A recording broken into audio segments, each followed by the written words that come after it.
Bonsoir, nous sommes avec Tariq Saïbeddine, Bonsoir. ancien boxeur Mm.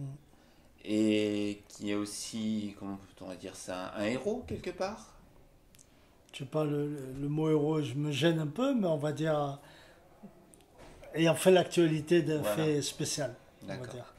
Vous êtes quand même intervenu lors d'une tentative de Ouais, d'un détournement roulement de vol. d'avion, voilà, Mm. de façon très soft. J'ai lu l'intervention, vous êtes quand même la personne a vite, comment dire, Mm. obtempéré. Bon, on va dire au début, oui, au début, c'est. D'abord, moi, je m'entends une altercation, je ne sais pas les Mhm. raisons, le pourquoi, du comment. Et moi, ce que je veux, c'est que ça ne se dégénère pas. On est en Oui, plein bien sûr. vol, ça peut être en panique. Donc voilà, j'essaie de garder mon sang-froid, parler calmement et essayer de le raisonner rapidement, quoi. Bien sûr. Surtout que c'était pour vos vacances en plus. Je suis rentré de vacances. Les vacances, c'était fini, ouais. Les Je l'ai pas vacances étaient tendu. finies. Alors, on va pas revenir beaucoup dessus, on va surtout parler de votre livre que vous avez Mhm. sorti en mai 2022, si je ne C'est me trompe ça. pas, avec Mhm. Frédéric Leterreux, Co-auteur, c'est co-auteur, ça. pour vous aider à écrire Mhm. ce livre qui s'appelle Dans le droit chemin. Exactement. Pourquoi avez-vous voulu écrire ce livre? Alors, d'abord, ce Qu'est-ce fait que vos d'actualité, c'est motivations? ce qui a lancé. C'est le fait D'accord. d'actualité qui a été. Mais le fait d'actualité est en été 2018 ou 2018. Et on va écrire le livre.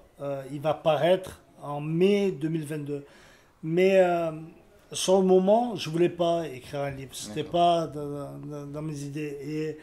Et au fur et à mesure, j'ai été contacté par plusieurs personnes qui me disent, voilà, est-ce que vous êtes intéressé pour écrire un livre?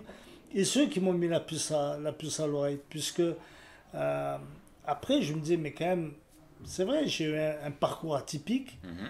Et, euh, et je pense que à un moment, je me suis dit, bon, c'est vrai qu'il faut peut-être laisser une trace, même pour moi. J'avais une certaine finalité avec la boxe, avec plein de choses, avec le combat, mon chemin que j'avais mené.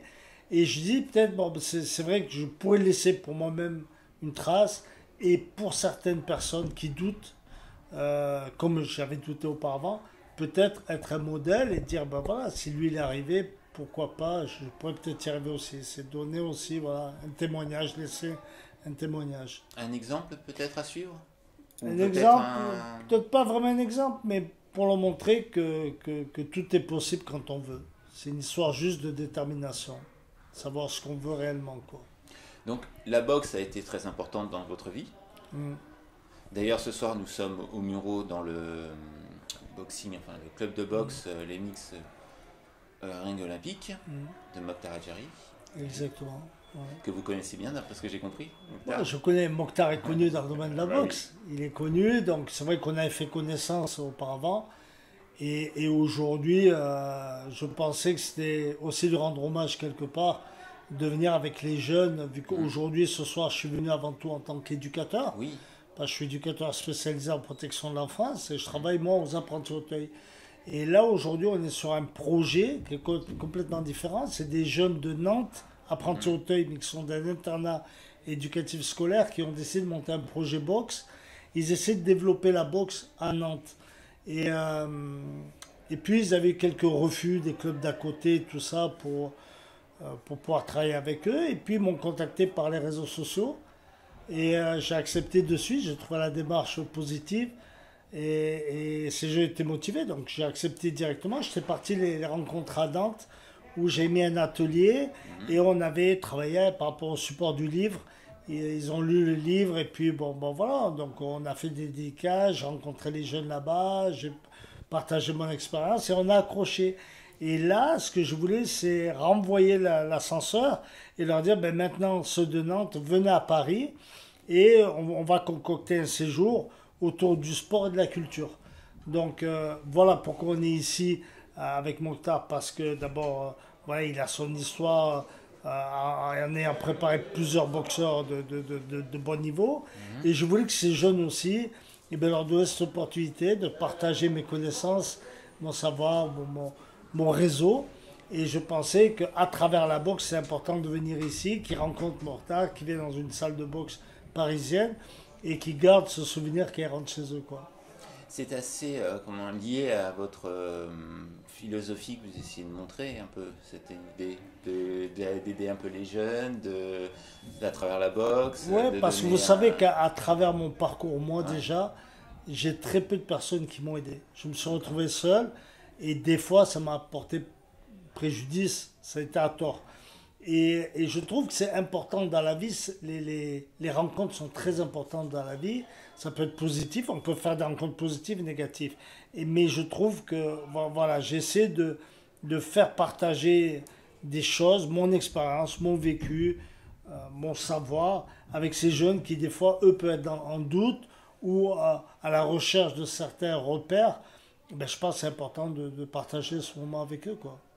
Et donc, la question du partage, hein, on va en venir, puisque Mhm. le week-end du 27 et 28 mai au Muro, il y a un gala de boxe organisé par le club. Exactement. Et vous serez en séance de dédicace à la librairie à Petit Mot, Mhm. avec le livre donc Dans le droit chemin. Ouais, exactement. Donc ce sera l'opportunité aussi pour Mhm. moi de venir à la rencontre de jeunes des Mureaux, ou de la commune, de Mhm. la région.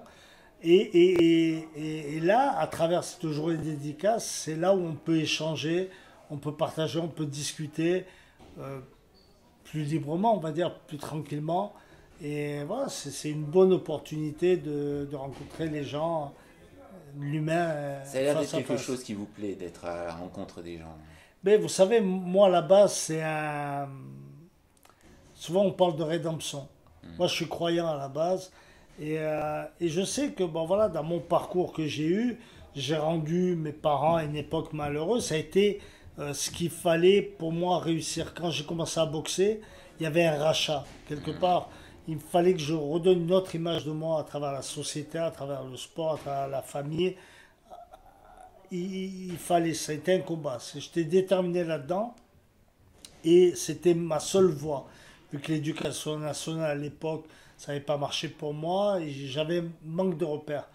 Et donc, tant mieux, j'ai eu mon chemin, j'ai pu rentrer dans le sport, toucher le haut niveau, aller au plus haut niveau français professionnel. À travers le sport, j'ai découvert le travail social et puis j'ai pu travailler d'animateur sportif, éducateur spécialisé. Ça a permis de retravailler la confiance en moi, déjà aussi. Donc il y a eu beaucoup de valeurs. Et tout ça, c'est ce que je veux partager avec les gens parce qu'il y a énormément de jeunes aujourd'hui qui doutent. Qui doutent et c'est important, je pense, de leur dire que voilà, si on a un projet, si on pense quelque chose, si on est ambitieux, il faut aller au bout de ses rêves, c'est tout. Pour avoir aucun remords, aucun regret. D'accord. Donc vous êtes déterminé à aider les jeunes. Bah, si je peux apporter, vous savez, on dit euh, souvent, hein, je parle avec des amis Mhm. ou des personnes que je rencontre, ils me disent ouais, mais tu sais, t'arrives, t'es travailleur social, mais tu sais, si tu sauves une personne, c'est rien. Et moi, souvent, j'ai cette image qui me revient. Peut-être qu'une personne, c'est rien. On reste sur le chiffre un. Vous savez, la vague d'attentats qu'on a connue, terrible, qu'a Mhm. connue la France, euh, une seule personne est capable de faire des dégâts inimaginables. Elle va briser une personne, une famille, des amis, une communauté entière. Une seule personne a été capable de faire ça. Donc je pense que si dans le mal on est capable de faire cette chose-là, je pense que dans le bien c'est pareil. Une personne peut rendre heureux une personne, une famille, une communauté, des amis, quelqu'un qui va travailler, qui va s'en sortir, il va il va remettre des gens auprès de lui, il va s'entourer, il va relancer. Tout est possible. Je sais donc je ne perds pas espoir. Et bien sûr, j'ai appris avec du temps qu'il est bien plus dur de faire du bien autour de soi que du mal. Le mal est donné à n'importe qui. Et le problème, voilà, cette jeunesse des fois est perdue à travers tous ces réseaux sociaux où il y a beaucoup de mensonges, où il y a beaucoup de choses. Et qu'en vérité, la vie est très simple. Très simple. Et je pense que tendre la main vers l'autre, c'est quelque chose qui doit être primordial et très important aujourd'hui, qui se perd aujourd'hui. Ben, merci de nous avoir accordé ce petit temps d'interview. Et Merci. donc, on vous donne rendez-vous samedi 27 mai Le au Petit 27 Mot. mai, sans problème, je serai Voilà. là. Ben, merci beaucoup. Merci à vous. Au revoir. Au revoir.